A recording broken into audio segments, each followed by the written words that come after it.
She gave him 21 years. He gave her a public execution dressed up as a ceremony. If you've ever poured everything you had into something, every breath, every sacrifice, every quiet midnight hour when no one was watching, and then watched the person you built it all for throw you away like you were never part of the foundation, then you already know exactly what Luna Aryelle Thorncrest felt standing in that throne room. Stay with me until the very end, because what this woman discovers after losing everything is going to rewrite the rules of power in this entire world. Hit that like button, drop your city in the comments right now. I want to know where my people are watching from. And let's begin. Chat. The blood moon rose the way it always did. Slow, deliberate, the color of something that had already been decided. Aryelle stood at the edge of the preparation chamber and watched the light bleed through the high stone windows, painting the marble floor in long crimson stripes. She had watched 11 blood moons from this palace. The first time she had been barely past her 20th year, hands shaking, dress borrowed from a royal seamstress who had clicked her tongue and said, "You're too thin for court." She hadn't been too thin. She had been working the way she always worked, burning herself down to a useful shape. She was not shaking now. Her gown was deep midnight blue threaded with silver. Not the ceremonial crimson of alpha royalty, never that, because she had always understood her position precisely. She was the advisor, the strategist, the woman who kept the gears turning while the king wore the crown. She had chosen the blue herself, 17 years ago, and had never once resented it, or so she had told herself. Lady Thorncrest. She turned. Marin, her personal attendant, stood in the doorway with her jaw set too tight and her eyes doing something complicated. Marin had been with her for 14 years. Aryelle could read the woman the way she could read a trade agreement, every hesitation, every misplaced syllable. "What is it?" "His Majesty requests your presence in the main corridor before the procession." A request. Veor Nightbane did not request. He summoned, he commanded, he occasionally demanded. The word request sat wrong in the air, the way a sword sounds wrong when it scrapes stone instead of cutting clean.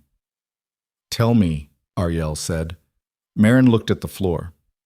"I don't know anything certain, my lady." "Marin." The woman's throat worked. "There is a second preparation chamber occupied tonight. I helped dress 2 women this evening, not 1. The room did not tilt. Aryelle had learned long ago to keep her body neutral when her mind went cold. She breathed once, slow, through her nose, and turned back to the window. The blood moon looked the same as it always did. "Thank you," she said. "You may go." "My lady." "Go." She heard the soft click of the door. She stood in the silence for a long time, watching the red light move across the floor as the moon climbed, and she thought about the border campaign of the 14th year, when she had spent 4 consecutive days without sleeping to negotiate a ceasefire between the eastern wolf clans before Veor's generals could turn a territorial dispute into a war that would have cost 10,000 lives. She thought about the famine winter, when she had quietly redirected grain reserves from the royal stores without authorization, feeding 3 northern provinces before anyone at court even realized the shortage was critical. She thought about the night Veor had come to her chambers after the assassination attempt on his life, trembling in a way she had never told anyone about, and she had sat with him until the shaking stopped, and he had said, "I don't know what I would do without you," and she had believed him. She had believed him for 21 years.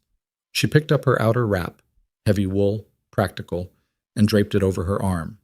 Then she walked out of the preparation chamber and down toward the corridor, because whatever was waiting for her in that procession hall, she would face it the way she had always faced everything. Standing up.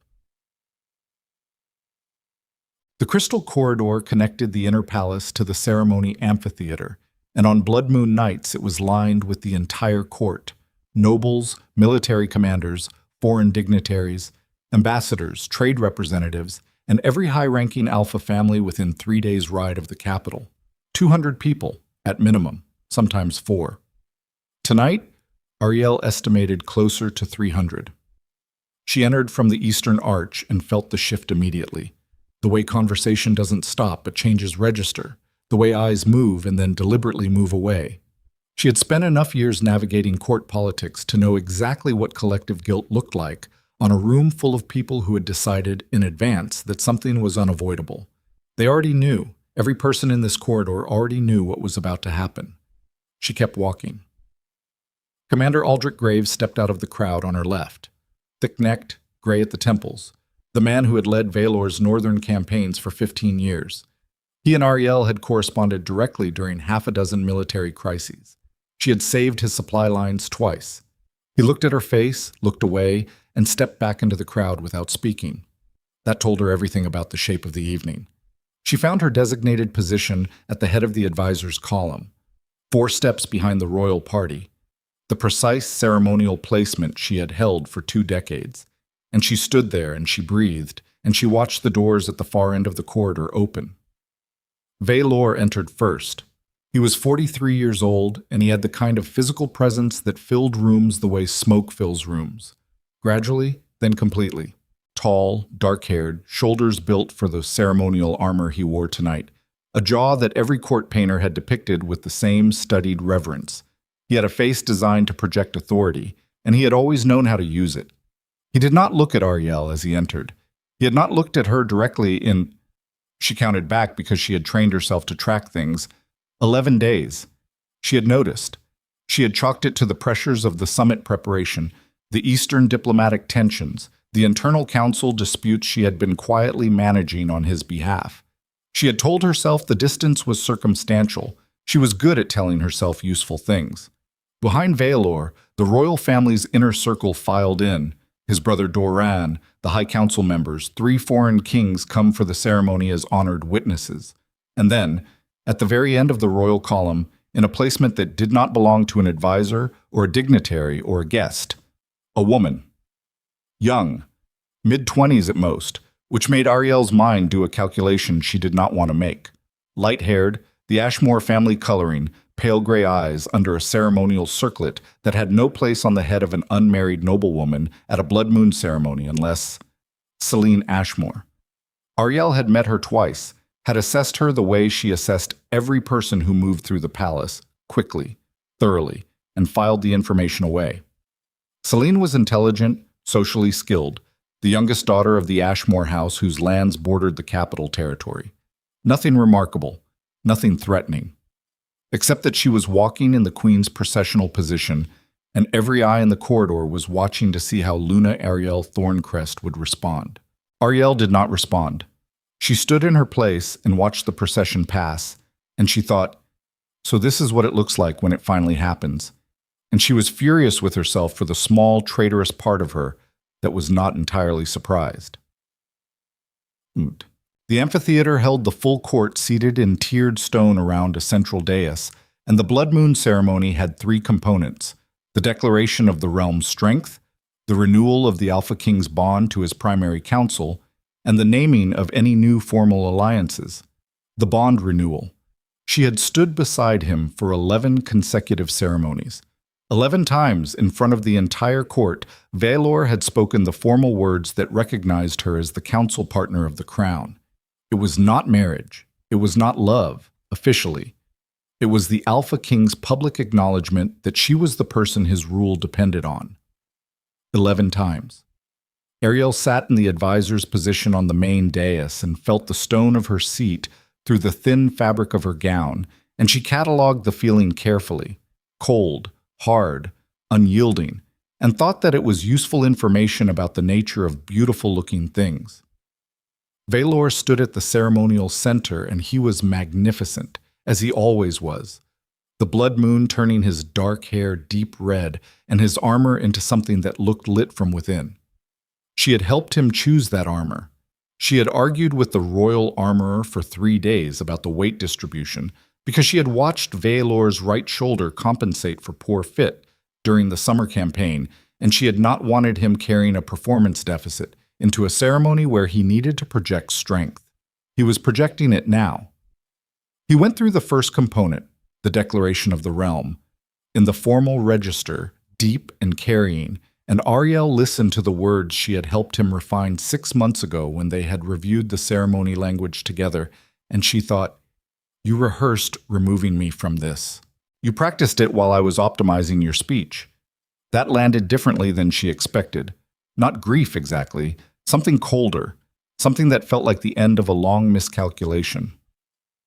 "Tonight," Veor said, and the amphitheater went so quiet that Aryelle could hear someone's torch guttering in the wind. "The blood moon witnesses a declaration of change." Beside her on the dais, High Counselor Rin shifted his weight. He was 70 years old and had attended more ceremonies than anyone in the court, and even he shifted his weight. "For 21 years, this kingdom has been guided by a partnership I valued greatly." Veor's voice was precise and steady and gave nothing personal away. "The service of Luna Aryelle Thorncrest is without question a significant part of this realm's history."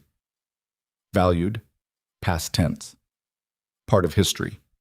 She processed each word the way she would process intelligence about enemy troop movements, clinically, without the luxury of reaction. But a king must think of the future, of legacy, of the bonds that carry a dynasty forward across generations. He paused. He was good at pauses. She had coached him on pauses. "Tonight, before this court and this moon, I dissolve the council bond with Luna Aryelle Thorncrest and declare a new alignment." 300 people. The silence was so complete it had texture. "I ask Lady Selene Ashmore to stand as my queen." Selene rose from her position at the side of the dais, and yes, she had been positioned there deliberately, out of Aryelle's direct sightline, and moved to stand beside Veor with the practiced grace of someone who had rehearsed this moment. Perhaps many times. Aryelle counted her own heartbeats. 1, 2, 3. She did not stand. She did not speak. She did not give the court a single visible reaction to consume, because she had spent 21 years learning that in rooms full of people looking for weakness, you keep your face a closed door. But her hands, hidden in the folds of her gown, pressed her nails into her palms, and she felt that clearly, and she let herself feel it because she was not made of stone even when she performed as though she were. Veor looked at her then. Finally. The first direct look in 11 days, and it was here, now, in front of everyone, and what she saw in his expression was not cruelty. She could have managed cruelty. Cruelty she understood, had mapped, had countered 100 times in 2 decades of court politics. What she saw was something worse. Relief. The clean, quiet relief of a man who has set down something heavy and found that the weight was more manageable than he feared. He had been bracing for this conversation for months, probably, and now it was over and she could see in his face that some part of him had expected her to collapse. She did not collapse. She held his gaze for exactly 3 seconds, long enough to be deliberate, short enough to be controlled, and then she looked forward, toward the moon, and she breathed. The reception after a blood moon ceremony was mandatory for all senior court members. Aryelle had attended 11 of them. She attended this one. She moved through the hall the way she always moved, with purpose, with economy, without hurry. People stepped back from her path. Some looked away. Others watched with that particular blend of sympathy and satisfaction that high court people wore when someone else's misfortune confirmed the dangers they had always privately feared for themselves. Lord Cassius from the Eastern Territories found her near the wine service and stood beside her without speaking for a moment. He was one of the few people at court she had ever classified as something approaching an ally. "Aryelle?" "Cassius." "I didn't know," he said. His voice was low. "I want you to know that I didn't know." "You didn't need to know," she said. "It wasn't your decision to make." "I'm sorry, regardless." She looked at him sideways. He was 60, broad, wore his age in the deliberate slowness of his movements and the precision of his words. He was sorry. She believed him. "Don't be sorry in my presence," she said. "It makes you look weak, and I need everyone who might be useful in the future to appear as strong as possible." He looked at her for a moment, then a short sound escaped him that was almost a laugh. "Even now. Especially now." She took a glass of wine she had no intention of drinking and moved on, because standing still in the center of a predator's court was exactly the wrong tactical choice when every person in the room was watching to see what she would do next. What she would do next: leave, quietly, without spectacle. Because the woman who walks out of her own dissolution ceremony without drama is more unsettling than the woman who screams. She understood that instinctively, the way she understood most things about power. Not through formal study, but through decades of watching how it operated on human bodies. She made 2 more circuits of the hall. She spoke to 6 people who mattered. She said nothing that could be used against her. She watched Veor across the room laughing with Celine Ashmore at his side. And she felt the feeling that was not quite grief and not quite rage and had no clean name, and she filed it away beneath everything practical, because she had always been better at surviving than at mourning. At the 4th hour, she excused herself from a conversation with 2 foreign ambassadors and walked through the eastern corridors to the private residential wing, and she went into her chambers, and she locked the door, and she stood in the dark for a while. Then she found the candle and lit it. Then she began to pack. She had learned to pack efficiently during the border campaigns.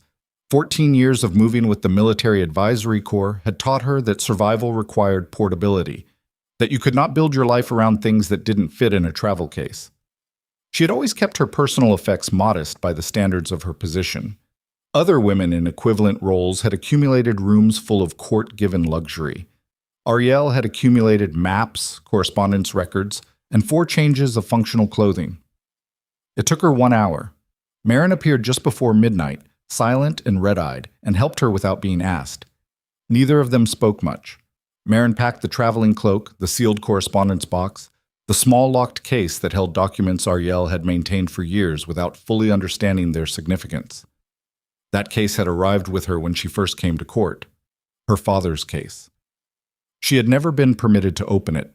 The lock required a key she didn't have, and her father, Aryelle Thorncrest, had died during her 7th year at court, a quiet death from a winter fever, a craftsman's death, buried without ceremony in the village where he'd lived his modest life. She had kept the case for 15 years because she couldn't bring herself to force the lock. It was the last object that still felt like him. She set it in the bottom of her travel pack. Marin was tying off the last bag when they heard the knock. Not urgent, not official. 3 measured raps, the kind a person uses when they're not certain they'll be welcomed. Aryelle looked at the door. "Go," she told Marin, "through the servants' passage. Don't come back to this wing tonight." Marin looked like she wanted to argue. She left instead. Aryelle crossed to the door and opened it. Veor. He had changed out of the ceremonial armor into a plain dark coat, which she recognized as his version of informal. He was alone, which was unusual enough to be notable. He was also carrying, she clocked immediately, absolutely nothing. No document, no official seal, no frame of authority. Just himself, standing in the corridor with his jaw set and his eyes doing something she hadn't seen in a long time. "You're leaving tonight," he said. Not a question. "Yes." He looked at the bags visible behind her. "Where will you go?" "That's no longer your information to have." He flinched, slightly. She might have missed it if she weren't still, even now, cataloging him the way she'd cataloged him for 2 decades. "I owe you an explanation." "You don't," she said. "You owe me nothing. The bond is dissolved, which means my service is complete and your obligations to me are concluded. Everything is technically in order." "Aryelle, don't." The word came out flat and absolute. Not angry. Flat. "Don't use my name like that. Not tonight. We are past the point where that does anything useful." He was silent for a moment. He was, she knew, accustomed to being the one who set the emotional register of a room, who decided when a conversation became difficult or when it resolved. It had always been one of his tools. It was not working now because she had stopped giving him the space to deploy it. "You kept this kingdom alive," he said, and his voice had dropped out of its public register into something rougher, less controlled. "I know that. I've always known that." "Good," she said. "Then you'll manage without me." "Celine is—" "Don't." This time it was sharper. She felt it in her throat. "You do not get to explain her to me. Not in my chambers, on the night of the ceremony, while I'm packing my bags. You don't get that conversation." He stopped. She looked at him for a long moment. She looked at the face she had spent 21 years reading, had learned the way she learned topographical maps. Every elevation, every shadow, every place where the terrain was likely to shift unexpectedly. She looked at the face that had, over 2 decades, expressed more trust in her than in anyone else alive. And she thought, And that still wasn't enough for you to value me publicly. After everything, that still wasn't enough. Was it the Ashmore land? She asked. The question came out of the analytical part of her, the part that could not stop processing even now. The Northern Access territories? Or was it purely succession, the biological consideration? He didn't answer. Both, she said. Not a question either. It's not that simple. It is exactly that simple.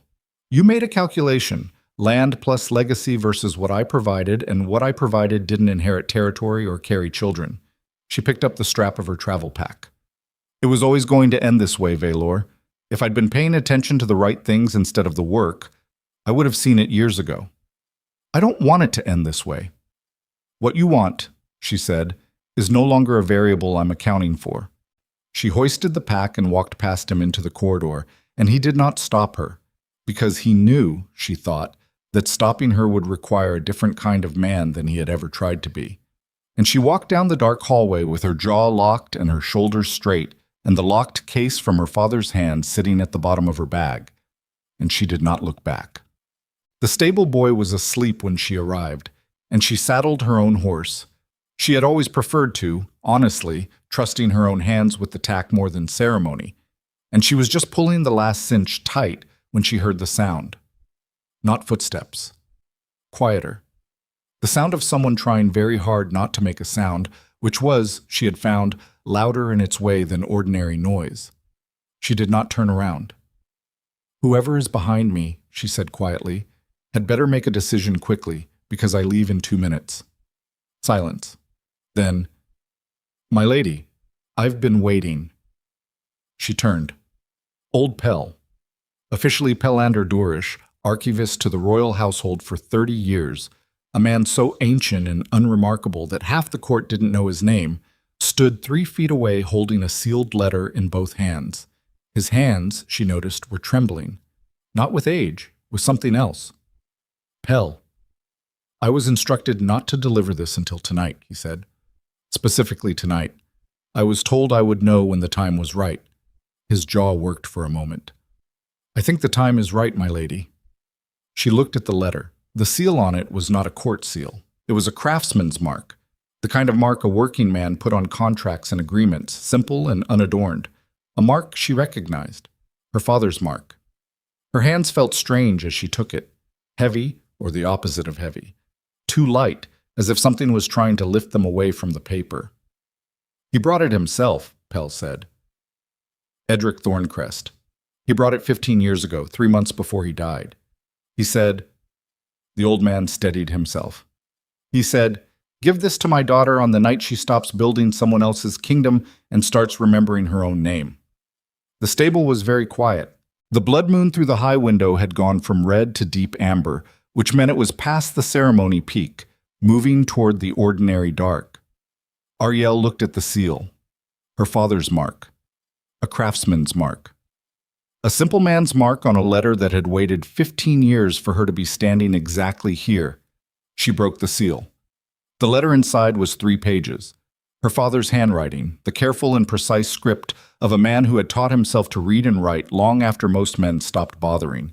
She had always loved his handwriting for how much it revealed about him. Every letter shaped like it had been thought through first, like he understood that the way you formed words was part of what the words said. She read the first paragraph. Then she stood very still for a long moment. Then she read it again. My daughter, it began. If you are reading this, then the life you built for another man has taught you everything it has to teach, and it is time for you to learn what you are made of. You were never an advisor. You were never a strategist in service of another king's crown. You are Aryelle Thorncrest, and the blood in your veins built the empire Veor Nightbane is standing on. The alliance that ended the civil wars, the treaties that united the fractured kingdoms, the network of elders and commanders and rulers who held this continent together after 40 years of being pulled apart, that was not built by soldiers. It was built by your grandfather, preserved by me, and it is waiting for you. I am sending you north. Follow the instructions. Find Elder Marshal Cassian Wintermere in the Iron-Held Pass. He knew me. He knows what you are.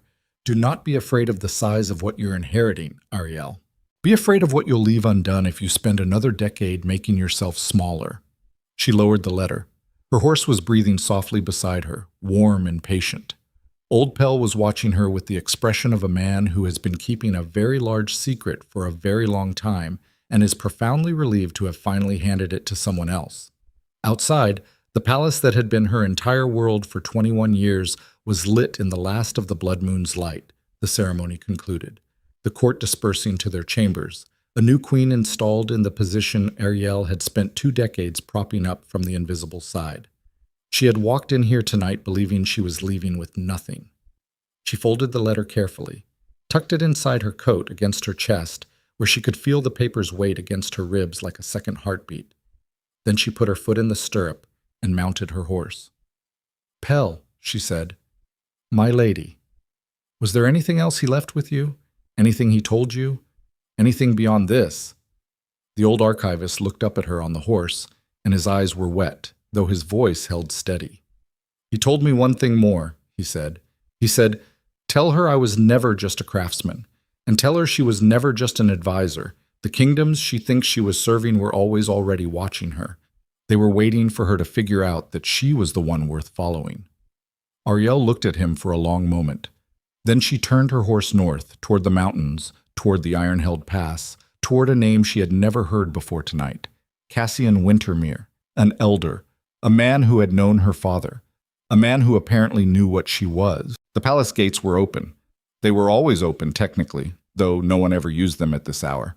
And she rode through them without looking back, and the blood moon was almost down, and the dark ahead of her was complete and cold and entirely her own, and for the first time in 21 years, she felt the ground under her feet rather than under someone else's throne. 3 hours north of the capital, on the narrow road that curved toward the foothills before climbing into the passes, Aryelle stopped her horse. There was a rider on the road, standing still, waiting, facing her. She could not see the face in the darkness, but the horse was a pale gray, military grade. She could tell even at distance by the stillness and the build. And the figure was large, armored lightly, and had been waiting there deliberately. Not an ambush. Ambushes positioned differently, used more than one. Her hand moved to the knife at her hip regardless. The rider called across the distance in a voice she didn't recognize. Deep, unhurried, the voice of a man who had learned patience through something harder than waiting. "Lady Thorncrest." She didn't answer. She let the silence work for her. "My name is Kaelin Draven," the voice came again. "King Regent of the Draven Territories. Your father asked me to find you on this road, on this night, 3 weeks ago, when it became clear the ceremony would happen the way it did." A pause. "He asked me to make sure you got to Cassian Wintermere safely." The wind moved through the trees on either side of the road. Aryelle kept her hand on the knife. "My father," she said carefully, "has been dead for 15 years. A beat. "Yes," the voice said. "And 3 weeks ago, a letter arrived at my court in his handwriting, sealed with his mark, dated 15 years prior, with instructions to open it only on the blood moon night following the dissolution of your council bond." The world had a strange feeling to it, the way the air feels before a very large storm. "He planned this," Aryelle said. Not quite a question. "He planned everything," Kaelin Draven said. "He was very good at planning." Another pause. "He also said to tell you that if you're considering whether to trust me, consider that I rode out here alone in the middle of the night based on a letter from a dead man, which should tell you something about what your father meant to the people who actually knew him." Aryelle looked at the pale gray horse and the still figure and the dark road ahead that curved toward mountains she had never crossed. She thought about the letter against her ribs. She thought about her father's handwriting, careful, deliberate, every letter thought through. And she thought about a man who had taught himself to read so that his words would be formed right, who had never once in her memory suggested that his modest life was the whole story, who had looked at her when she left for court at 19 and said, quietly, "Pay attention to everything, Aryelle, because knowledge is the only thing that can't be taken from you." She had thought he meant pay attention to the kingdom. She had not understood that he meant pay attention to what the kingdom owed. She moved her hand away from the knife. "Ride with me," she said. And the king regent of the Draven Territories fell into place beside her, and together they rode north into the dark, toward a pass she had never crossed, toward a name she had only just learned, toward the inheritance of a man who had built an empire in the shadows and left it, whole and waiting, for his daughter, on the night she finally stopped building someone else's. Kaelin Draven rode the way soldiers rode when they'd learned that showing off cost energy better saved for surviving. Straight-backed, economical, eyes moving across the tree line in regular intervals that weren't performance but habit. Aryelle clocked this in the first 10 minutes and revised her initial assessment of him upward. She had built her career on reading people fast.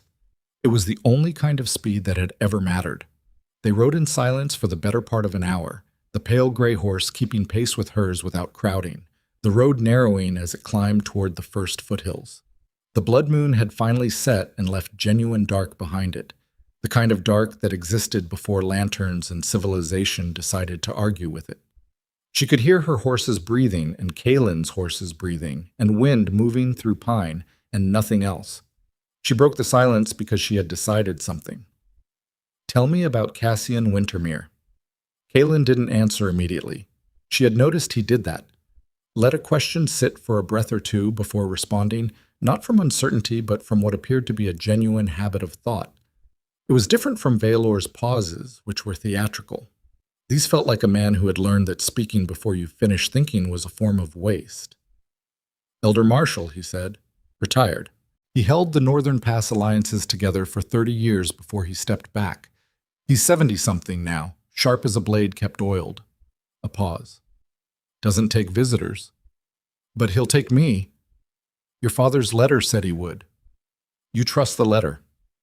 "I trust what your father built," Kaelin said. "The letter is part of what he built." She looked sideways at him. He was looking at the road. His profile in the dark was angular, unhurried, a face that had stopped trying to be anything other than what it was a long time ago. She put him at mid-30s, the kind of mid-30s that had done a lot of things. "How did you know my father?" she said. "I didn't, not personally." His voice carried something careful in it, not evasion, but precision. "I knew of him, the way everyone in the actual power structure of this continent knows of him, which is to say I knew a name attached to outcomes I couldn't fully explain any other way. Treaties that shouldn't have held, alliances between kingdoms that had every reason to go to war didn't. You look at enough of those and you start following the thread back." He glanced at her then, brief and direct. It led to Aryelle Thorncrest every time. A craftsman from the outer territories who somehow had correspondence with 7 different heads of state and died before anyone thought to ask him why. Aryelle's hands were steady on the reins. Inside her coat, the letter pressed against her sternum, and she was thinking about her father's hands, the scarring across the knuckles from his work, the ink stains he never quite got out, the way he'd always looked slightly amused when court representatives came through the village and spoke loudly about the real power in the kingdom. She had thought it was village humor, a small man's quiet joke at the expense of important people. "He let everyone think he was ordinary," she said. "He was very good at it. I watched him do it for 19 years and didn't understand what I was watching." Kaelin was quiet for a moment. "He was protecting you," he said. "If you'd known, you'd have been a target from childhood." She thought about that, turned it over, set it next to 21 years of her own practiced invisibility. The blue gown instead of crimson, the 4 steps behind, the council bond that kept her indispensable while keeping her unnamed. And she thought, like father, like daughter, except he chose it, and I walked into it thinking it was the ceiling. "I want to know everything," she said. "When we reach Wintermere, I want the full account. No managed delivery, no protective editing, everything. That's between you and Cassian. I'm telling you in advance so you know where I stand." He looked at her again, and this time the look held for a beat longer. Something in it that wasn't quite assessment. She was past being assessed. She could feel that. But something more like recognition. "Understood," he said. They rode on, bobbed. They reached the iron-held pass approach just before dawn, when the sky was the specific dark gray that precedes light without committing to it. The road had become a track, and the track had become a suggestion. and Aryelle's horse was picking its way carefully between rocks that hadn't been cleared for regular travel. The structure ahead was not a fortress and not a house. It was something between stone, low, built into the hillside the way things get built when the builder expects to be there a very long time and wants the mountain to eventually stop noticing the difference. Smoke from a chimney, a light in one window. Someone was awake. Kaylin dismounted first, and she followed without comment, and they tied the horses to the iron ring set in the rock beside the path, worn smooth by use, which meant this had been a waypoint for a long time, and walked to the door. Kaylin knocked. 3 beats of silence. The door opened. Cassian Wintermere was not what she expected, though she couldn't have said exactly what she'd expected. 70-something, Kaylin had said. He was that, white-haired, broad-shouldered, in the way of a man whose frame had been built for carrying weight and never quite let go of it even when the weight was gone. His face had the quality of old leather, weathered into something that had stopped being delicate a very long time ago and was now simply enduring. His eyes were the clearest gray she had seen on a person, and they moved over her face with the focused economy of a man who did not have time for what he wasn't looking for. He looked at her for 3 full seconds. Then he stepped back from the door. "Come in," he said. "I've been waiting. I expected you before now." He underestimated how long the ceremony would run. Aryelle walked in. The interior was one long room. Fire, table, bookshelves that covered every wall from floor to ceiling, rolled maps stacked in iron holders, and an organization system that appeared chaotic until she looked longer and began to see the logic in it. Everything grouped by region, by decade, by the kind of categorical thinking that worked differently from court filing systems but was, she recognized, more functional. Cassian was already at the table, pouring from a clay pot. He set 3 cups down without asking. "Sit." She sat. Kaylin sat across from her. Cassian took the head of the table and looked at her with those flat gray eyes and said, "You read the letter?" "Yes." "All of it?" 3 times on the road." He nodded slowly. "Then you know the broad shape. What I need to know is where your head is, because what comes next depends entirely on whether Aryelle Thorncrest's daughter is ready to understand what she is, or whether she needs time to sit with it first. Both are valid. I've seen both." He folded his hands on the table. His knuckles were scarred in a pattern she recognized from men who had trained with weapons for decades.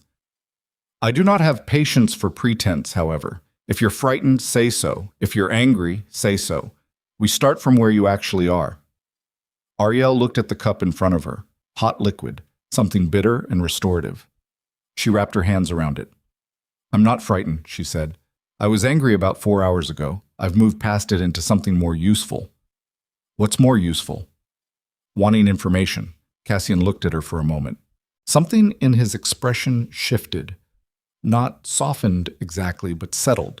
The way a man's face settles when a thing he's been uncertain about resolves in the direction he was hoping. "Your grandfather," he said, "was a man named Aryelle Thorncrest. You won't find that name in any court record, because he spent considerable effort ensuring it wouldn't appear there. What you will find, if you know how to read the record of the Civil War period, is a series of decisions that appear, from the outside, like fortunate coincidence. The right kingdoms agreeing to neutral ground, the right commanders being in the right locations when truces were needed, the right information reaching the right people at a moment when the wrong information would have turned disputes into massacres. None of that was coincidence," she said. "None of it. Your grandfather built the mechanism. Your father inherited it, maintained it, extended it. For 41 years between the two of them, every major alliance on this continent that held against its own internal pressure held because a Thorncrest was managing the conditions that made holding possible." He paused. "Not through military force, not through political authority, through something harder to defend against, which is knowing what people need before they know they need it, and positioning accordingly."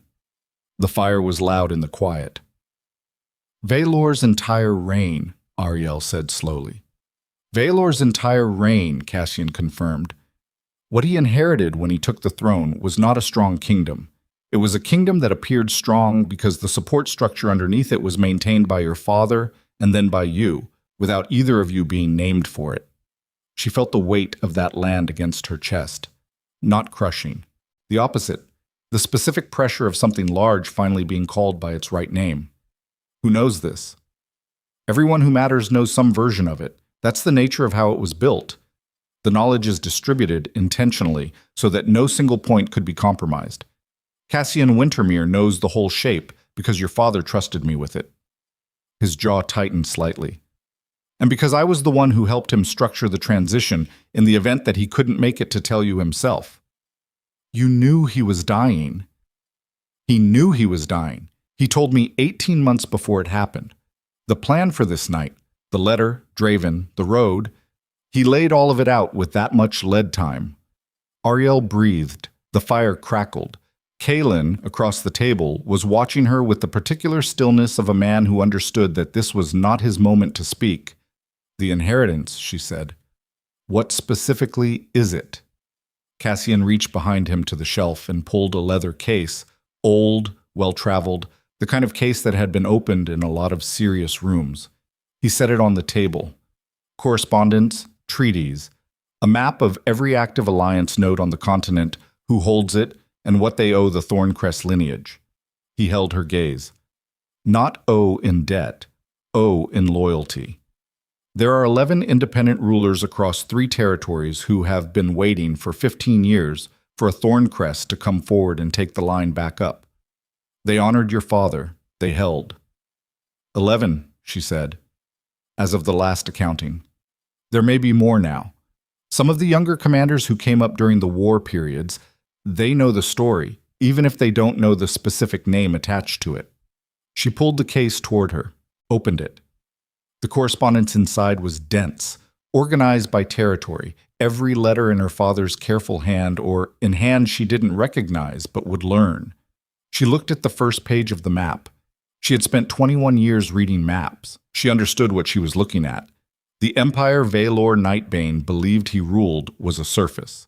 Below it, threading between every major power center on the continent, was a network that predated his reign by decades and had survived it intact. Because she, without knowing what she was doing, had kept it intact by the simple fact of being her father's daughter and managing the conditions the way he had taught her to manage conditions. She had been maintaining her inheritance by accident for 21 years while calling it service to someone else. The anger she'd thought she moved past came back, but different now. Not hot, not aimed at Veor or the ceremony or the court.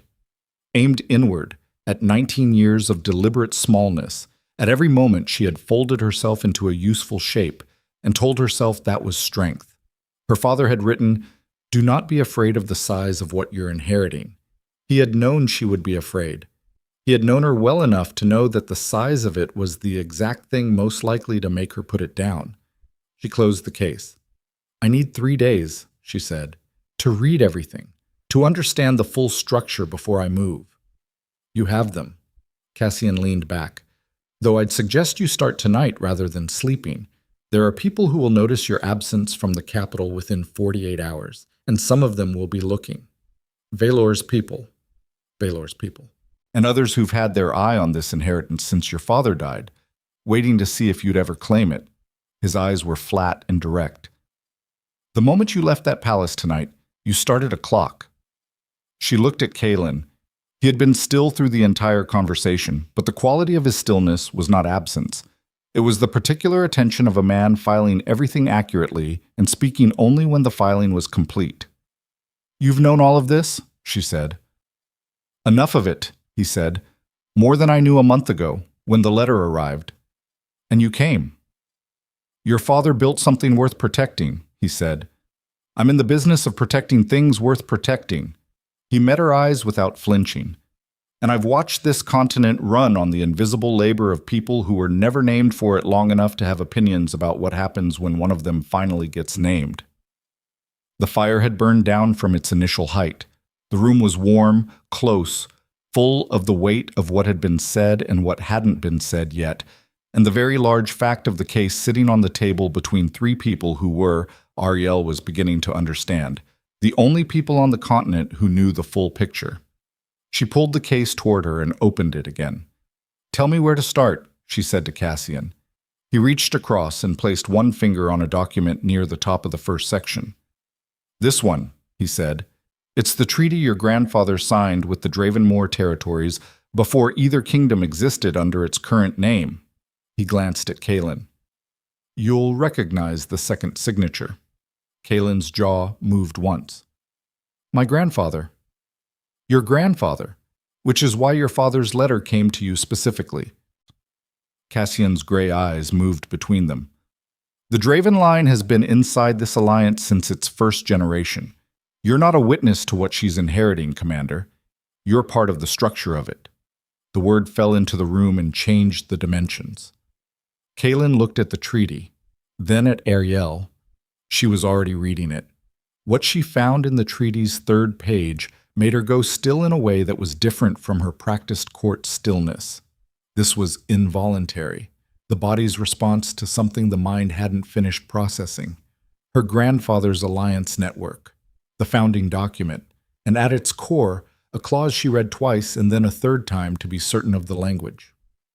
The heir to the Thorncrest line carried not just the correspondence and the relationships, but the formal authority, recognized by every signatory nation binding under the oldest treaty law on the continent, to call a grand assembly of every ruling power that existed within the network, an assembly that could not be blocked by any single king, including Veor Nightbane.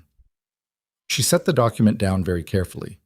Outside, the first light of actual dawn was beginning at the edges of the eastern window, gray-white, cold, the kind of morning that didn't make promises. "He didn't just build an alliance," she said. Cassian watched her. "He built a mechanism," she said, "that could supersede any individual kingdom's authority, any individual crown." She looked up. "Including the one that just discarded me." "Yes," Cassian said simply, "and it's mine. It was always yours. It was waiting for you to be ready to carry it." The dawn light moved across the table and across the case and across her hand, still resting on the treaty page, and Aryelle thought about the woman who had stood in the Blood Moon Amphitheater 4 hours ago and held her face still while her world was publicly dismantled, and she thought about her father's hands and her father's careful handwriting and the 15 years the letter had waited in an archivist's keeping for the exact right night, and she understood for the first time that Veor Nightbane had not ended her life when he dissolved the bond. He had freed her hands to pick up something that could end his reign. She looked at Kaelin Draven across the table. "I'm going to call the assembly," she said. Not a question, not a plan being floated. A decision, landed, final, the kind that doesn't get revisited. Kaelin held her gaze. His voice was level and without drama when he answered. "Then we have work to do," he said, "and very little time to do it before Veor figures out what you're holding." 3 days inside Cassian Wintermere's stone house taught Aryelle the shape of what she had always been standing in the middle of without knowing it. She slept 4 hours the first night and did not sleep the second. The correspondence filled the table and then the floor around the table, and she moved through it systematically, region by region, decade by decade, building the map in her head the way she had always built strategic pictures, layering information until the pattern underneath became visible. Kaelin brought food she ate without tasting. Cassian answered questions until the early hours and then fell asleep in his chair by the fire, which she respected because the man was 70 and had been carrying this weight for 15 years and deserved at minimum to sleep in his own house. By the morning of the third day, she had the full shape of it. 11 primary alliance nodes, 37 secondary contacts across 6 independent territories, a treaty structure that predated the current political order by 40 years and carried the kind of legal weight that didn't require armies behind it, because the armies already belonged to the men who had signed it. Her grandfather had understood something that most strategists spent their careers missing, that the most durable power was not the power that could destroy opposition, but the power that made opposition unnecessary. She understood it now because she had spent 21 years accidentally practicing it. On the third morning, she told Cassian she was ready to move. He looked at her across the table with those flat gray eyes and said, "There's one thing I haven't told you yet." She waited. "Your father's network has a vulnerability," he said. "It always did. He knew it. He couldn't fix it without exposing the whole structure prematurely." He folded his hands. The Ashmore territories. The name landed differently than it had 4 days ago in the amphitheater. 4 days ago, it had been personal. Now it was geographic, political, structural. Celine Ashmore's family. Her father, Lord Brennan Ashmore, has been attempting to identify the source of the Northern Alliance stability for 12 years. He's smart, he's patient, and he controls the single land corridor between the Capital Territories and the northeastern nodes. Cassian's jaw was set. If he understands what you're holding before you can activate the assembly, he can block communication to 4 of your 11 primary nodes simply by closing that corridor. Does he know about the inheritance? He knows there's something to know, he doesn't have specifics. Cassian paused. But the moment you disappeared from the palace, you handed him a signal he's been waiting for. A woman with no known power base doesn't make Veor dissolve a 21-year bond unless she has one, or is about to. Aryelle looked at Kaelin. The corridor, she said. 3 days' ride from here, he said. We could reach it before Ashmore has time to position formally. We move today, she said. They left within the hour. Cassian did not come. His value was the archive, the history, the knowledge base, and moving him risked exposing the nerve center of everything. He stood at his door in the cold morning and watched them mount, and when Aryelle turned back once he said, without ceremony, "Your father would have been satisfied with how you've taken this in." She did not answer because she did not trust what her voice would do with it. She turned her horse and rode. The northeastern road ran through a forest that had been old when the civil wars were young, pine and black stone alternating in the kind of landscape that didn't care about human politics and showed it. Kaelin rode at her left and slightly behind. Not deferential, she had learned, but tactically habitual, giving her the road's center while covering her exposed flank. He did this without comment and without being asked, which told her something about the kind of soldier he had been before he became a king regent. They rode hard the first day and made camp at dusk in a depression off the road, screened by rock on 3 sides. Kaelin built a fire with the efficiency of someone who had done it in worse conditions, and they ate without much talking, and Aryelle sat with the case across her knees and went through the Ashmore correspondence for the 3rd time, looking for the thing she felt she was missing. "You've read that section 4 times, Kaelin said. "I know." "What are you looking for?" "Something my father put in here that doesn't fit the pattern of everything else." She turned a page. "Everything in this case is correspondence between allies, people who knew what they were part of. But there are 3 letters in the Ashmore section that are written differently. The register is off, the language is too careful, like he was writing to someone who didn't know the full picture. Someone inside the Ashmore household. Someone positioned to know what Brennan Ashmore knew, and to tell my father about it. A contact my father ran inside the enemy's house." She found the 3rd letter and held it toward the firelight. "The signature is a single initial, M." Kaelin was quiet for a moment. "Can you identify them from context?" "Not yet." She folded the letter. "But whoever M is, they've been silent for 15 years.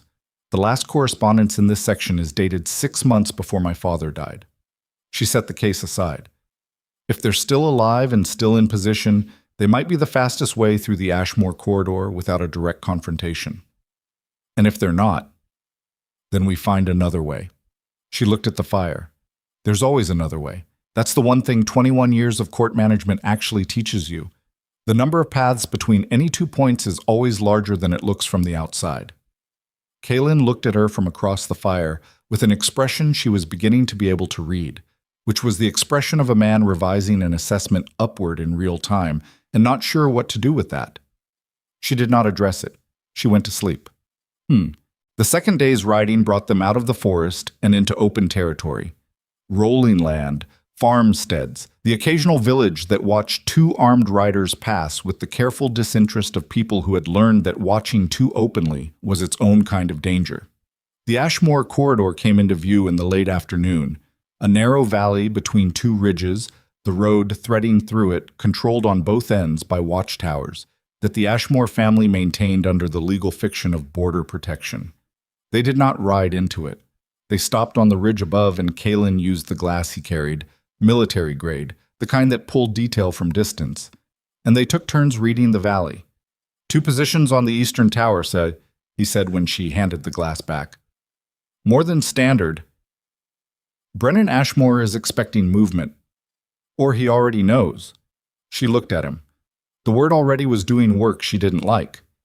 How many people knew we left the capital?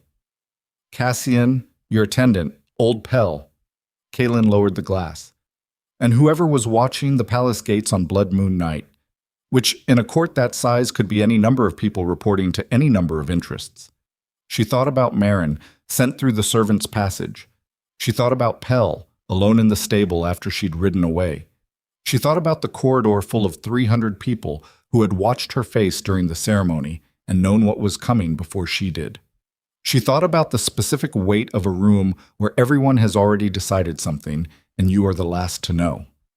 We go around, she said. The Western Track. It's not on the official maps, but it's in my father's correspondence. There's a shepherd's path that crosses the ridge and drops into the northeastern valley on the far side of Ashmore's control points. Rough terrain. Yes. It'll add 2 days. I know. She turned her horse. Move. The Western Track was everything the map suggested, and worse. Rock-cut, narrow, in places barely wide enough for a loaded horse, the kind of path that existed because necessity had worn it into existence rather than because anyone planned it. They moved in single file and in silence because the terrain demanded both. Aryelle's horse picked its footing with the careful deliberation of an animal that had also learned that showing off cost energy, and she let it choose its own pace and trusted it. The second night on the track, they camped on a ledge that had no business being comfortable, and was anyway. Kaelin had been quiet most of the day, in a way that was different from his normal quiet, tighter, checking their back trail in intervals that had grown more frequent through the afternoon. She waited until they'd eaten. Say what you're thinking, she said. He looked at the valley below. We were followed off the main road. She'd felt it too, the prickling at the back of the neck that had nothing to do with wind. Since when? Since the ridge above the corridor, possibly before. He set down his cup. One rider, staying well back, skilled enough to stay out of sightline, but not skilled enough to disappear completely. Ashmore's. Most likely. Though there's a category of possibility I don't want to dismiss. She looked at him directly. Say it. Someone from the palace. Veor. The thought came and she let it sit without reaction. She had spent 21 years managing a man whose instincts about power were sound, even when his judgment about people wasn't. He would not simply let her walk away. She had understood that on some level, the moment she read the letter, that claiming what her father left her meant entering into a conflict with the man she had spent 2 decades keeping in power, and that he would not experience that as neutral. How long before they know where we're going, she said. If they're reporting back, tonight maybe. Tomorrow morning at the latest. She thought about the 11 primary nodes. She thought about the assembly and the corridor and the specific contents of the third letter in the Ashmore section. She thought about the initial M. Change of approach, she said. We're not going around Ashmore, we're going through. Kaelin was still for a moment. Explain. Whoever M is, they're inside the Ashmore household. If we go around, we lose 2 days and arrive at our first assembly contact with a tail and no advantage. If we go through, she stopped, reformulated. If I go through, alone, on foot, through the valley at night, one person can move where 2 can't, especially if one person is carrying a letter in her father's handwriting that might mean something to a contact who's been waiting 15 years to hear from the Thorncrest line. That is an extremely bad plan. I didn't say it was good. I said it was the better option. The better option involves you walking alone through a controlled valley at night with an unknown asset as your only contact and a tail somewhere on the ridge. Yes. He looked at her for a long time. The fire between them was small. They'd kept it that way deliberately, and his face in the low light had the quality of a man running calculations he didn't like the outcome of but couldn't honestly argue against. You've done things like this before, he said. It wasn't quite a question. During the Eastern Border Campaign, 14th year, there was a village the military couldn't enter without triggering a clan response, so I walked in without the military and had the conversation that needed having. She met his eyes. I'm better at being invisible than I look. You're a woman who dissolved a 21-year council bond 2 days ago and left the most powerful court on the continent carrying classified treaty documents. Yes, and before that I was invisible for 21 years and no one thought to question it. She stood. That's the tool. I'm going to use it. She went down into the valley alone, before midnight, with the Ashmore correspondence in her coat and her knife at her hip, and her court-trained face set to the expression she had learned to use in rooms where people were trying to read her, which was to say, no expression at all.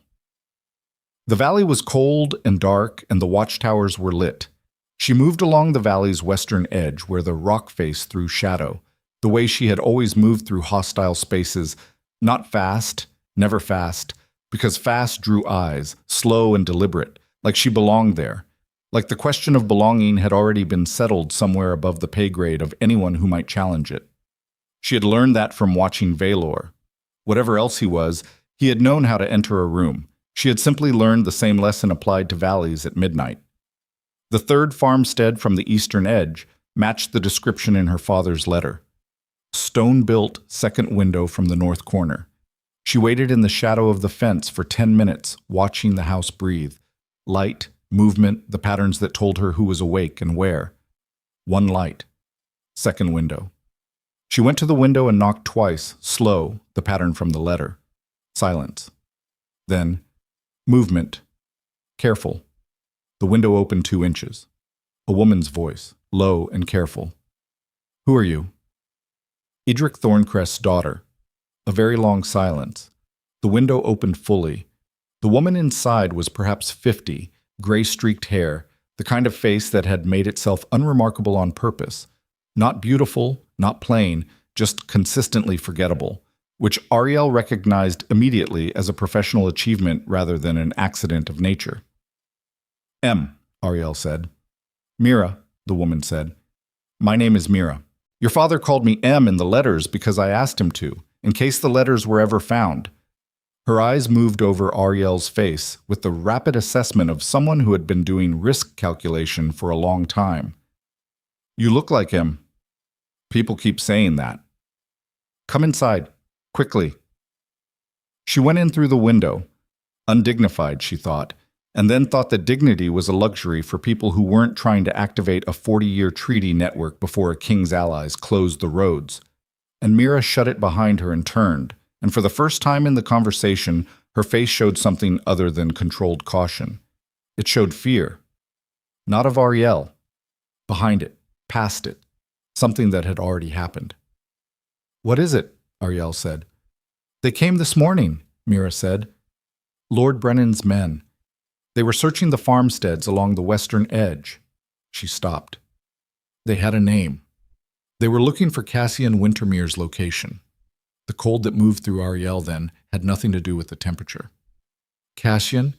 I don't know if they found it. I don't know if he's been reached. Mira's voice was flat and controlled, but her hands, Aryelle saw, were gripping the back of the chair beside her hard enough to whiten the knuckles. But that's not the worst of it. Aryelle waited. They had the name of the treaty, Mira said. The founding document. The specific treaty. The correct title. The correct date. The names of the original signatories. She met Aryelle's eyes. Lady Thorncrest. Someone gave Brennan Ashmore the contents of the case. The room was very still. Aryelle's mind ran the possible sources in the time it took to breathe twice. Cassian? No. He had spent 15 years protecting this. Mira herself, possible. But the fear in the room was real, and directing it at Aryelle rather than away from her made no tactical sense. Old Pell? Possible, but Pell had spent 15 years keeping a secret with nothing to gain from ending it now. Marin, sent through the servants' passage, also possible, and she hated the thought with a specific bitterness. Or, Kaelin, she said. Not an accusation. A name placed in the room to test the air. Mira's expression did not confirm it, but it did not dismiss it either, and that was answer enough. She thought about 3 days in the stone house, Kaelin across the table, quiet and attentive, and always present while Cassian laid out the full shape of the inheritance. She thought about his grandfather's name on the founding treaty. She thought about a man who had ridden to meet her on a dark road carrying a letter from her father and saying, I'm in the business of protecting things worth protecting. She thought about what it would mean for the Draven territories if the assembly was called and the Thorncrest inheritance was activated, and what it would mean for the Draven territories if, instead, Brennan Ashmore had the treaty structure in his possession and could use it as leverage over every signatory, including whoever sat the Draven throne. She had learned to read people fast. She had read Kaelin Draven for 3 days, and she searched herself for honesty. She had begun to trust him, not entirely, not in the deep way, but enough to let him ride at her back on a narrow mountain track, enough to let him watch her sleep. That trust was, she now understood, the most expensive thing she had owned, because it was the only thing with enough value to be worth betraying. She breathed once, slow through her nose, the way she had breathed in the amphitheater 4 days ago when Violor's voice had dissolved 21 years in 3 sentences. She was beginning to understand that her education in the cost of misplaced loyalty was not finished. "Is there another way out of this valley?" she said. Mira looked at her with something that was not quite pity and not quite admiration, but lived in the territory between them. "There is," she said. "But you'll have to go without the case. If Brennan's men are searching and they find you with those documents—" "I know." Aryelle reached into her coat and pulled out the 3 letters from the Ashmore section. Mira's letters, her father's handwriting, the 15-year correspondence of a woman who had stayed in place and waited for exactly this. "Take these back. They were yours." Mira took them without looking at them. "What will you do?" She thought about Cassian, possibly compromised. She thought about 11 primary nodes and a treaty structure that now existed in her head as completely as it existed in paper. She thought about the fact that she had spent 3 days reading every document in that case and could, if pressed, reconstruct most of it from memory alone. She thought about what her father had written. "The blood in your veins built the empire Veor Nightbane is standing on. The case could be taken. The documents could be seized. But the knowledge was hers. It had always been hers. It was the one thing, as her father had said once in a village that seemed a long lifetime ago, that could not be taken from her." She zipped her coat. She looked at the window in the dark valley and the road that led back to a man she had trusted and would now have to face knowing what she knew, in a conversation that could not be unsaid once it happened. She had built a king's empire for 21 years while believing she was doing it for loyalty.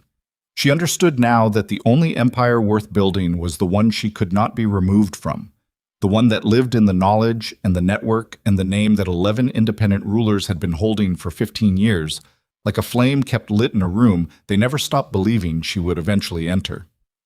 She put her leg over the windowsill. "Tell me the way out," she said. And for the first time since the blood moon, she was not running from anything. She was running toward something that had been waiting for her longer than she had known herself.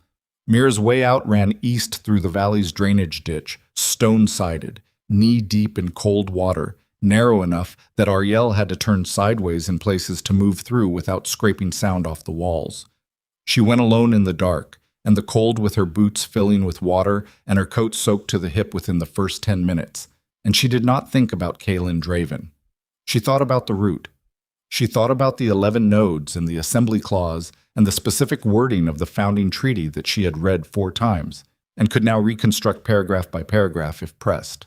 She thought about the drainage ditch's exit point, which Mira had described as a culvert beneath the eastern watchtower's blind side, and she thought about angles of sightline and the position of the guards and the specific quality of darkness that existed at the 3-hour mark of a night watch, when men who were not expecting trouble had stopped looking for it.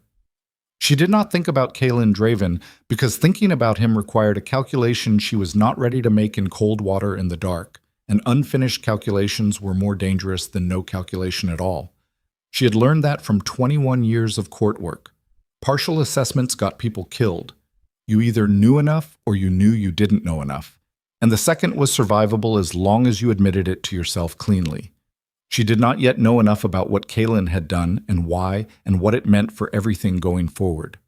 What she knew: someone had given Brennan Ashmore the treaty's specific title, date, and original signatories.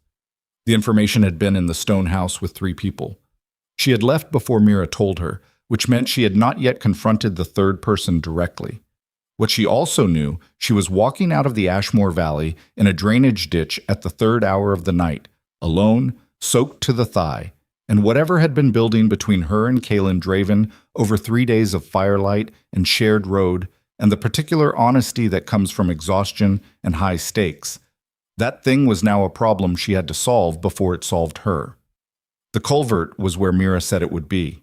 She went through it on her hands and knees, water up to her elbows, and came out the other side on the open hillside below the eastern watchtower's blind corner, and she lay flat in the wet grass for 30 seconds listening and heard nothing that wasn't wind. She stood. She climbed.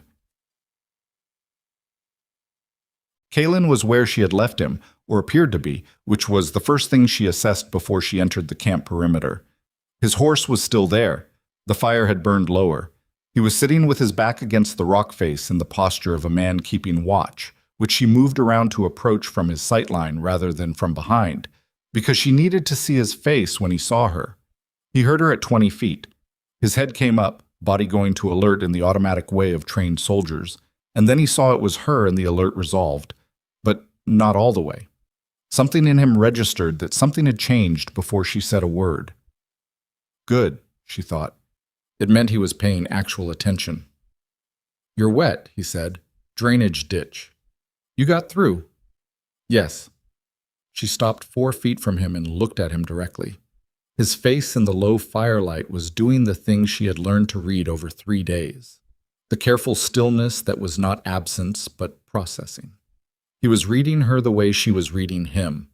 2 people who had both spent a long time learning to decode rooms, now sitting across a fire trying to decode each other. Mira was there. Good. She told me something. A beat. He held her eyes. Brennan Ashmore's men came through this morning, Aryelle said, searching for Cassian Wintermere's location. They had the treaty's name, date, and original signatories. She let that sit in the air between them. Specific information, not a rumor or a general lead. The actual document details. Kaelin's jaw moved once. He did not look away and he did not speak. And she watched him not speak with the same attention she had given every silence in every court negotiation she had ever run. I want you to tell me how they got it, she said. I don't know. That's not an answer. It's the only one I have. His voice was even, but something had tightened under it. You think it was me? I think someone who knew the specific contents of that case is the most likely source. At the time of my departure from Cassian's house, 3 people had access to those contents. She did not move. I'm looking at one of them. He held her gaze for a long moment. The fire crackled between them, the small, careful fire they had built to avoid drawing attention, which struck her now with a specific irony she did not have energy to appreciate. My grandfather's name is on that treaty, he said slowly. You understand what that means for my house if Brennan Ashmore weaponizes it? Yes. It means I had every reason to protect it. It also means you had a reason to move first, she said, before I could call the assembly. Before the Thorncrest inheritance was formally activated. A preemptive arrangement with Ashmore could give the Draven territories a better position than simply being a signatory to a Thorncrest-led alliance.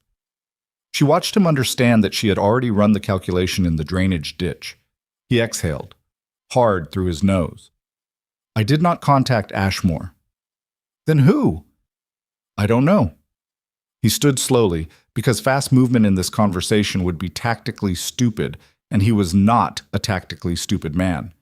But I'd like to figure it out before they close the road to the first assembly node, which, if Ashmore got the information this morning, is probably happening in the next 12 hours. Aryelle looked at him. Here was the thing about operating at the edge of your information. You made a choice. You either trusted your read of a person or you didn't, and if you got it wrong, you lived with the cost. And if you got it right, you had a tool you couldn't afford not to use. She had gotten it wrong once already this week, about Veor, about 21 years of things she had believed were true about what her loyalty had meant to him. But the calculus on Kaelin Draven was different, and she knew why. Veor had needed her invisible. Kaelin had, from the first night on the road, treated her as the primary actor and positioned himself as support. That was either the truth or a more sophisticated deception than she had encountered in 2 decades of court politics, and she was choosing to bet it was the truth because the alternative required her to distrust everything and survive on nothing, and she had not come this far to be paralyzed. My father had a contact inside the Ashmore household for 15 years, she said. Mira. She's been in position since before I came to court. If someone gave Ashmore that information, it didn't come from Mira. She's been managing what he knows and doesn't know for over a decade. She watched his face. Which means the leak came after we left Cassian's house, not before. Kaylin went still. The tail on the western track. Yes. If someone followed us from the capital and was close enough to the stone house, he stopped. Pell. Possibly. She thought about old Pell in the stable, trembling with the weight of a 15-year secret finally delivered. Or Marin. Or someone at the ceremony who saw me leave and followed and waited outside while I was inside. If they had the house under observation during the 3 days we were there, they wouldn't have needed us to tell them anything. They'd have seen the correspondence laid out on the table when Cassian opened the shutters in the morning. She rubbed her face with a cold hand. It was a security failure, and it was mine. I was focused on the contents and not the perimeter. Kaylin looked at her with something she was not expecting, which was not recrimination but recognition. The look of one professional acknowledging another professional's honest accounting of a mistake. What's the damage? He said. Ashmore has the treaties identifying information. He doesn't have the full contents or the contact network. Those weren't on the table. They were in the case. She thought. He has enough to know what we're doing. Not enough to stop it if we move fast enough. How fast? We need to reach Lord Fenrath Kyle at the first northeastern node before Ashmore's riders do. She was already calculating. Fenrath Kyle has held his treaty commitment for 40 years. He was personally invested in the original alliance. If we reach him first, with the founding document language and my father's name, he'll act. And once one node acts, the assembly call becomes a cascade. Each confirmation triggers the next. Distance to Kyle's holding. 8 hours at speed, less if we push. He looked at the horses, back at her. Something had settled in him. The particular settlement of a man who has accepted that the situation is bad and the options are limited and the only sensible thing is to move with what he has. Then we ride now, he said, and we have the conversation about whether you trust me somewhere on the other side of this when we have time for it to matter. She looked at him for a moment. I trust you enough to ride with you, she said. The rest is still being determined. He nodded. He did not smile and did not try to argue for more than she had given, and that restraint told her more than reassurance would have. They broke camp in 4 minutes and rode northeast into the dark. Lord Fenrath Kale's holding was a fortress that had survived 4 different political regimes by the simple strategy of being too expensive to take and too well provisioned to starve out. It sat on a promontory above a river junction. Stone walls, working farms inside the perimeter, the kind of place built by someone who intended to still be there when the people arguing about power in the capital had finished arguing. They came to the gate at noon, hard-ridden and showing it, and Aryelle spoke her name to the guard at the tower. She watched the name move through the guard's face. He disappeared without argument and came back in 3 minutes with his senior commander, who looked at her for a long moment and said, You have your father's eyes. I served beside him at the Eastern Summit 41 years ago. He was the only man in the room who understood what was actually being decided. He usually was, she said. Come inside. Yishem. Fenrath Kyle was 81 years old and moved through his great hall with the careful deliberation of a man who had stopped fighting his body's pace and started working with it. He was small, white-haired, and when he sat across from Aryelle at his table and she laid out the founding treaty clause from memory, speaking the specific language her father had spent 15 years ensuring she would absorb, he listened with his eyes closed and his hands flat on the table. When she finished, he opened his eyes. You have the full treaty memorized. The relevant sections, yes. Your father said you would. He looked at his hands. He wrote to me the year before he died. He said his daughter would come when she was ready and that I would know her by 2 things, his eyes and the fact that she'd have the language right. He looked up. You have both. I need your confirmation for the assembly call, she said. And I need your communication riders to reach the secondary nodes before Brennan Ashmore's people can close those lines. Ashmore. The old lord's jaw tightened. Brennan Ashmore has been trying to understand what holds this continent together for 12 years. His daughter marrying the Alpha King was the latest attempt. Aryelle absorbed that. The specific weight of it, the idea that Celine Ashmore's installation as queen had not been purely Veor's calculation, but possibly the result of Brennan Ashmore's long campaign to position inside the power structure he had never been able to identify from outside. Veor had thought he was making a strategic marriage. He might have been someone else's piece on the board. She filed that away. I need the confirmation today, she said. You have it. Kael said it simply, without ceremony. You have had it since your father lived. I was holding it for you. He reached to the table's edge and rang a small bell, and his aide appeared. Send the riders, full priority. All 12 secondary contacts. He looked at Aryelle. The assembly call goes out today.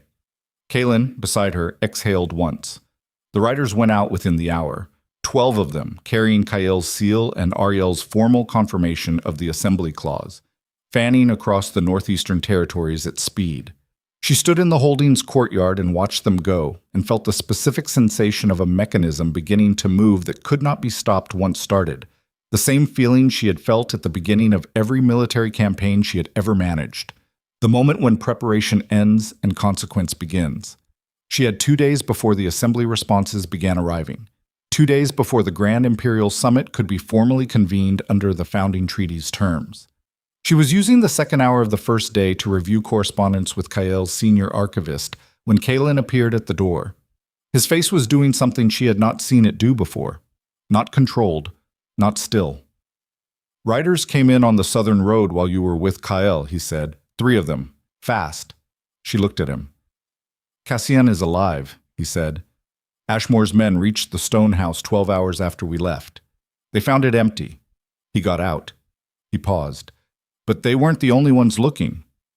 Who else? Veor's personal guard. 6 riders. They're not searching for Cassian. He held her eyes. They're looking for you, and they're carrying a royal dissolution order. She went still. Define dissolution order, she said, though she already knew. Formal revocation of your status as a citizen of the Nightbane realm. It strips you of the legal identity you'd need to call the assembly under the treaty's citizenship clause. His jaw was tight. If they serve it before the assembly confirmation arrives from the secondary nodes, the call is legally invalid under current imperial law. She understood the shape of it immediately. Veor, or someone advising him who understood the treaty structure better than Veor did, had identified the one mechanism that could neutralize the assembly clause without military action. She existed in 2 legal frameworks simultaneously: her father's treaty network, which recognized her as the Thorncrest heir, and the Nightbane imperial system, in which she was still technically a subject. Strip the second, and she lost standing in the first. How far out are they? She said. 4 hours, maybe 5. She looked at the courtyard and the holdings walls and the specific geography of a fortress that had survived 4 political regimes by being too expensive to take, and she thought, Veor knows me. He knows I'm not an army. He's fighting me the way you fight a strategist, not with soldiers but with paperwork. And she thought, he learned that from watching me. Can Kael's riders reach enough secondary nodes in 4 hours to make the confirmation irreversible? She said. Kaelin shook his head. 2 nodes at most.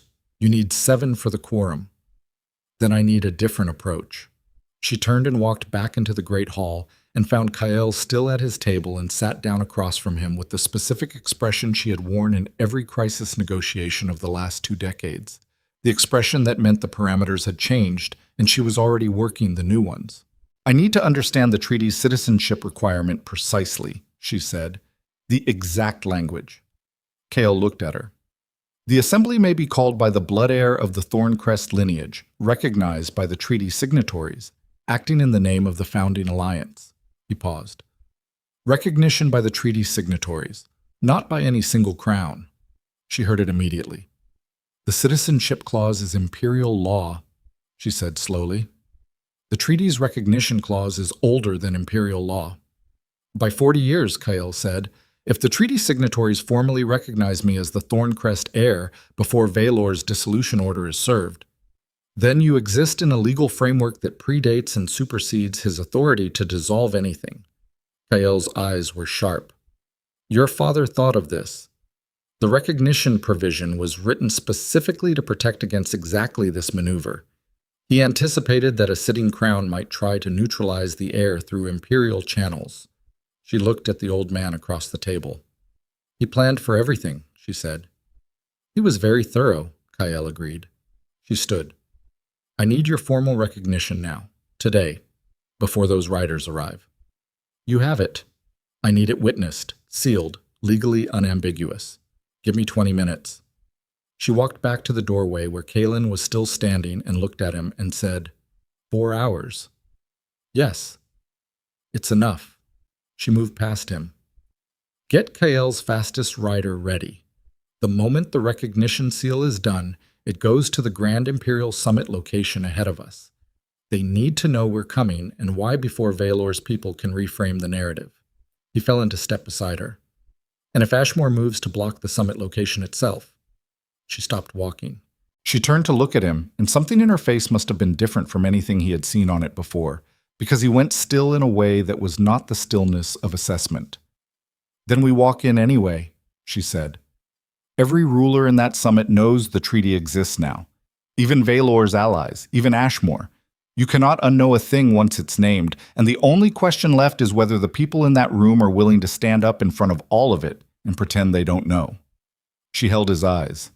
I have spent 21 years watching powerful men pretend not to know things that were inconvenient. I know exactly how long that pretense holds when someone decides to stop cooperating with it. Kaelin Draven looked at her for a long moment. How long? He said.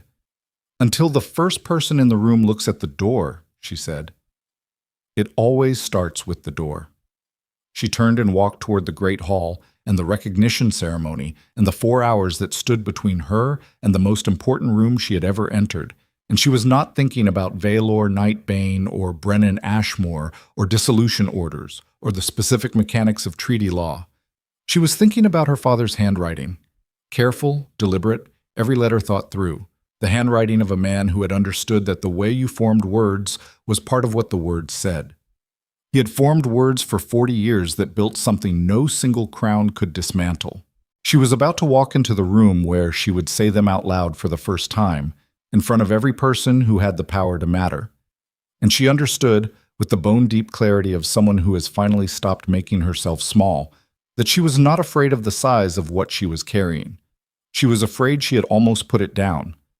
The recognition seal went onto paper 23 minutes later. The writer left at a gallop 17 seconds after that.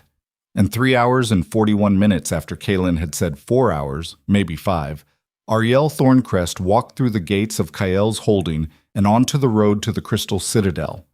With the full weight of 40 years behind her, 6 Nightbane royal guards 2 hours back and closing fast. Brennan Ashmore's moves still unknown and dangerous. A man she hadn't decided about riding at her left shoulder. And an assembly that was about to convene whether every king on this continent was ready for it or not. The Crystal Citadel stood at the continent's center the way old things stand, not through beauty, but through the specific gravity of having outlasted everything that tried to replace it. Its walls were pale stone that caught light differently at every hour, so that the building seemed to shift without moving, seemed to breathe. Aryelle had visited it once, 12 years ago, accompanying Veor to a minor summit that had resolved nothing. She had spent that visit reading the room while Veor performed in it, and she had thought, whoever built this place understood that the room itself was an argument. She understood that argument differently now, riding toward it with Kael's recognition seal in her coat and 6 royal guards 2 hours behind her and the assembly confirmation still arriving in pieces from 11 nodes across the continent. Kaelin rode at her left. He had not spoken much in the final hours of the ride, which she had come to understand was his version of readiness. The drawing inward, the quieting of everything that wasn't essential. She had done the same. They had arrived, without discussing it, at a shared silence that was not distance but preparation. The Citadel's outer courtyard was full when they came through the gates. Not soldiers, rulers, kings and regents and high chancellors and their retinues, the continent's collected authority assembled under the founding treaties' summons, the cascade of confirmations that Kael's riders had triggered moving faster than Ashmore's blocking moves could close. She had been right about that.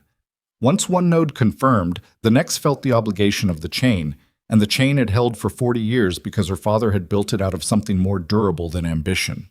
He had built it out of people who owed each other survival. She dismounted in the courtyard and felt the stone under her boots and looked at the faces turning toward her, some recognizing the name if not the face, some recognizing neither but reading the room the way people who had survived court politics learned to read rooms, and understanding that whoever had just arrived mattered. Kaelin came to stand beside her, close, but not presuming, the specific distance of a man who understood the difference between support and possession. "The Nightbane Guard," he said quietly. She had already seen them. 6 riders at the outer gate arrived 20 minutes behind her, now held at the entrance by the Citadel's own protocol officers. Veor's dissolution order in their saddlebag. Too late, legally. Kael's recognition seal had gone out ahead of her, and the assembly confirmation had reached quorum in the early morning hours. But the order's existence still mattered because Veor was inside. She had not yet considered, in the specific terms of a woman walking toward a room rather than a strategy on paper, what it would mean to see him. She considered it now, crossing the courtyard, and she found that what she felt was not the anger she'd had on the road and not the cold grief of the ceremony night. What she felt was something closer to clarity, the particular transparency that comes when you have been through enough that the illusions burn off and you are left with only what is actually true.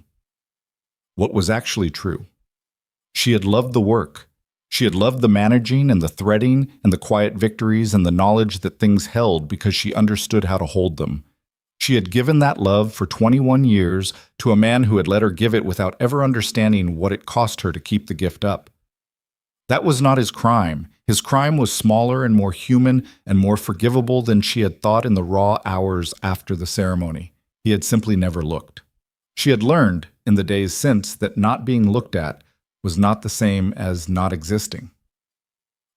The assembly chamber inside the Crystal Citadel was built for exactly this, for the gathering of every significant authority on the continent in one room under one set of rules older than any of their individual claims to power.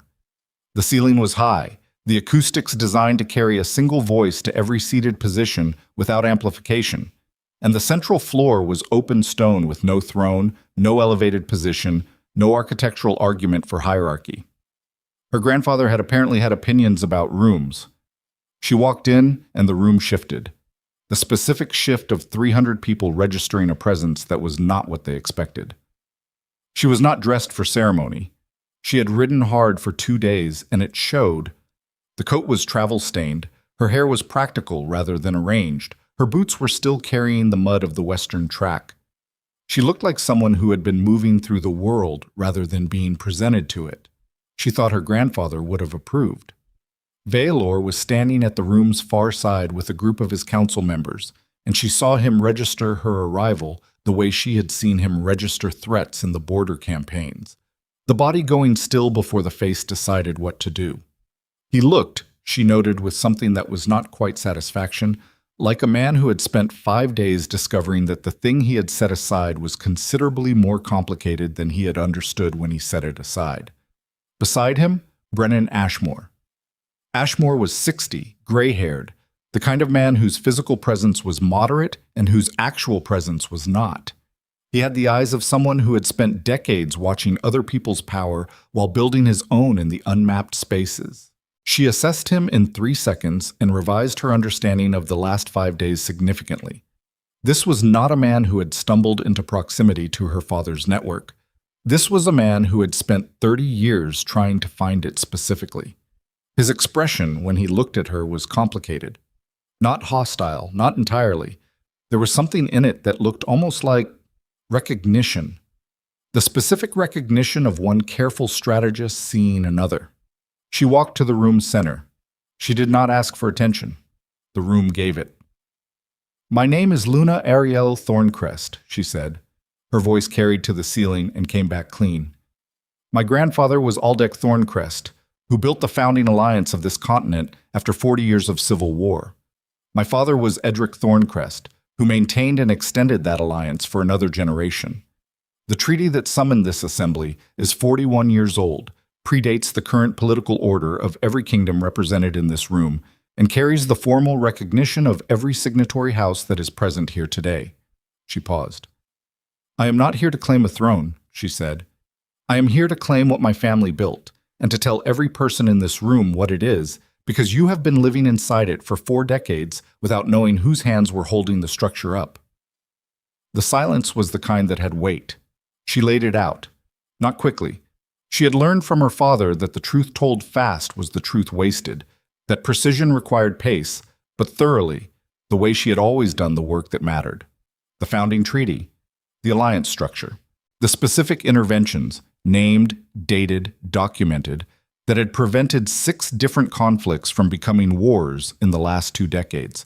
The grain redirections during the famine winter, the border ceasefire of the 14th year, the Eastern Summit Compromise that had held for 9 years.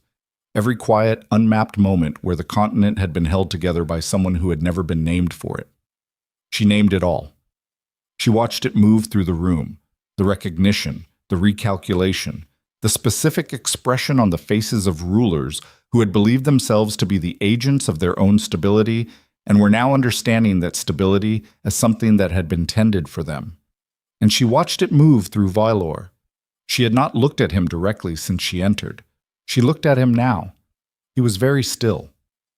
The expression on his face was not the relief she had seen on the ceremony night, not that clean, self-serving unburdening. This was something rawer. The expression of a man receiving information that reorganized everything he thought he understood about the last 21 years and finding the reorganization devastating. She did not feel satisfaction in it. She noted that about herself, that the devastation on his face did not feel like justice or completion. It felt like evidence of a waste that went in both directions. When she finished speaking, the first person to stand was Lord Fenroth Kyle, who rose from his seat with the careful deliberateness of a man who had decided something a long time ago and was finally saying so out loud. He placed his hand over the treaty seal on the table before him. The Kyle holding confirms the Thorncrest heir, he said. As pledged. The second confirmation came from the regent of the Southern Territories, the third from the High Chancellor of the Mountain Kingdoms. One by one, 11 voices speaking the confirmation, and then the secondary nodes, and Aryelle stood in the center of the room and felt the weight of 40 years of careful architecture finally come fully upright. And she thought about her father's hands and his careful script, and the 15 years a letter had spent waiting in an archivist's keeping, and she did not cry because she was not made for crying in rooms. But something in her chest settled into a position it had never quite found before. In the quiet after the last confirmation, Veor crossed the floor. He walked slowly, without his counsel, without his guard, the specific vulnerability of a man who has decided that the posture of authority is no longer the tool for this moment. He stopped 6 feet from her and looked at her face, and she let him look, because she had nothing left to hide from him and nothing left to need from him, and both of those were true simultaneously. I didn't know, he said. Not an excuse, a fact, stated with the flatness of a man who had been doing the accounting and found the number unbearable. I know you didn't, she said. I should have. Yes, he held her eyes. His jaw was working in the way she recognized from the campaign years, from moments when he had been confronted with a strategic failure and had to absorb it without the luxury of denial. I was told you had no power base of your own, he said, that your value was institutional, that you understood the systems because you'd grown up inside them, and that was all. Who told you that? His gaze moved briefly to Brennan Ashmore. She followed it. Ashmore, across the room, met her eyes without flinching. He was, she thought, the most honest person in the room in this specific moment. Not because he was good, but because he was too experienced to pretend. He had maneuvered Veor toward dismissing her. He had positioned his daughter as the replacement. He had spent 12 years trying to find her father's network, and his best move when he couldn't find it had been to remove the person most likely to activate it. It had been, she acknowledged with the cold clarity she had developed in 5 days of surviving his moves, a very good plan. It had simply underestimated what the Thorncrest line was. "Lord Ashmore," she said across the room, and her voice carried without effort. "You've spent 12 years looking for what I'm holding. I'd like to offer you a different arrangement than the one you've been pursuing." The room was very quiet. Ashmore moved from his position near the wall and walked to the center of the floor, stopping a careful distance from her. Up close, she saw what his face did not show at a distance, a quality of tiredness that had nothing to do with age. The tiredness of a man who has been fighting an enemy he can't fully see for too long. "I'm listening," he said. "The alliance my father built was not built to exclude the Ashmore territories," she said. "It was built around them because the northern corridor is the continent's structural spine, and your family controls it. My father's correspondence shows 30 years of him working around your house's absence from the network." She held his eyes. "I'm not interested in working around it. I'm interested in completing what he started." Ashmore was silent for a long moment. "You're asking me to join the alliance I spent 12 years trying to dismantle. I'm asking you to stop spending resources fighting a structure that has held this continent together for 40 years, and to consider what your family's position would look like inside it instead of outside it." He looked at her. The calculation in his eyes was visible because he was not trying to hide it. He was, she understood, a man who respected the calculation and did not consider showing it a weakness. "And my daughter," he said. The room shifted slightly. "Your daughter," Aryelle said evenly, "is queen of the Nightbane realm. That is a separate matter from this table." She did not look at Veor. "The alliance does not concern itself with individual marriages. It concerns itself with the stability of the continent." Ashmore held her gaze for another moment. Then slowly, he inclined his head. It was not a formal pledge. It was the first movement of a man beginning to change direction, the kind of shift that would take months to complete and would require specific agreements and documented terms and all the careful work that she had always been good at. But it was a beginning, and she recognized beginnings. She turned back to Veor. He was still standing where he had been, and he looked like a man who had finished absorbing something and had not yet determined what to do with what was left. She had seen that expression before, that not on him, but on rulers at the end of campaigns who had to make sense of what the war had cost against what it had won, and find some way to live inside the accounting. "What will you do?" he said. Quiet. Not a political question, a real one. "Lead the alliance," she said. "Complete what my father started. Expand the network into the territories that have been operating outside it." She paused. "The work that needs doing is significant and will take years and will require the cooperation of everyone in this room and several people who aren't in it yet. I meant—" He stopped, started again. "I meant about you. Your life." She looked at him for a moment. Here was the truth she had arrived at somewhere on the western track in the dark, in the drainage ditch with cold water at her knees, in the 3 days of reading her father's correspondence by firelight. She had not wasted 21 years. She had spent 21 years learning the skills she was using right now, in this room, in this moment. The grief of how she had learned them was real. The value of what they had made her was also real. Both things were true and neither canceled the other, and the ability to hold both without choosing which one to erase, that, she thought, was what her father had actually left her. Not the treaty, not the network. The capacity to look at the full cost of a thing and decide it was worth continuing anyway. "My life," she said to Veor, "is going well." He flinched. Not from cruelty. She had not said it cruelly. He flinched from the specific recognition that she meant it, that the woman standing in the center of the crystal citadel, with 40 years of her family's work finally fully upright around her, was not performing equanimity, but actually living inside it. He had expected her to be diminished. He had expected, she thought, that the dissolution would have made her smaller, that a woman whose identity he had assumed was built around her service to him would collapse when that service was ended. He had not understood that she had survived 21 years of being invisible by building, inside that invisibility, something no dissolution could touch. "I owe you more than an apology," he said. "You owe me nothing," she said. The bond was dissolved. The accounts were closed. She held his gaze steadily. "I forgive you, Veor, not because you deserve it yet, but because carrying the resentment requires energy I need for the work. He absorbed that.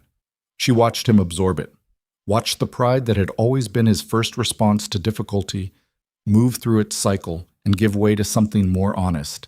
And she thought, he is capable of more than he has been. He always was.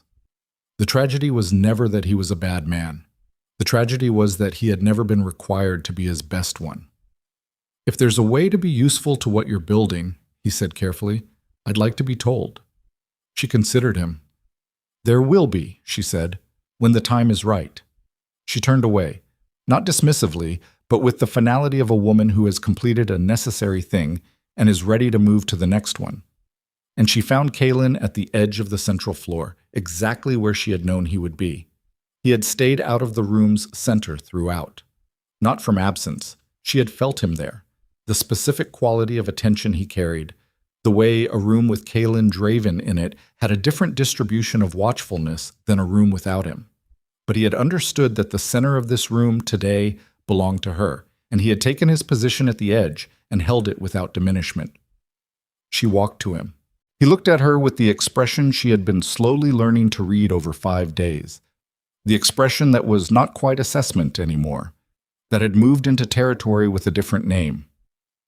It's done, she said. Most of it, he said.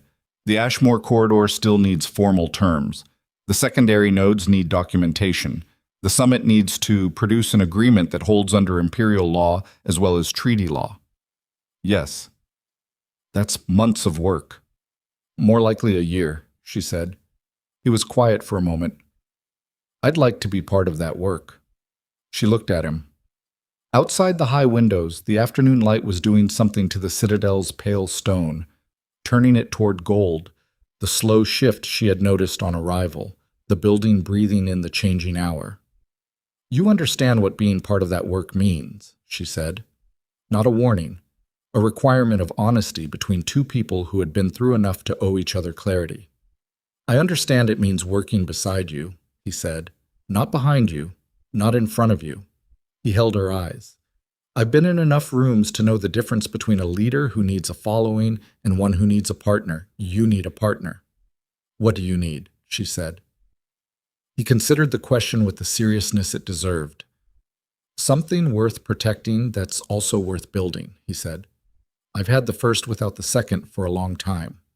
She breathed in the specific air of the crystal citadel, stone and old wood, and the faint residue of 100 years of serious decisions. And she thought about her father's letter, the 3 pages of careful handwriting, the line that had stopped her cold in the stable. The strongest empire is not built through domination alone, but through leaders who inspire others to stand together willingly. He had written it as if it were a philosophy. She understood now that he had meant it as a description of what she already was. Then stay, she said to Kalen, and we'll see what we can build. He nodded. Simple, without performance. The nod of a man accepting terms he considers fair. And she turned back to the room, to the assembly still gathered in the gold afternoon light, to the year of work ahead of her, and the continent that had been waiting a very long time for the Thorncrest line to speak its own name. And she thought, this is what it feels like to stand inside the full size of yourself. Not comfortable, not easy, not the quiet safety she had tried to manufacture for 2 decades in the 4 steps behind a king's processional, but true. Unambiguously, irreversibly true. The work began in the morning. She was ready.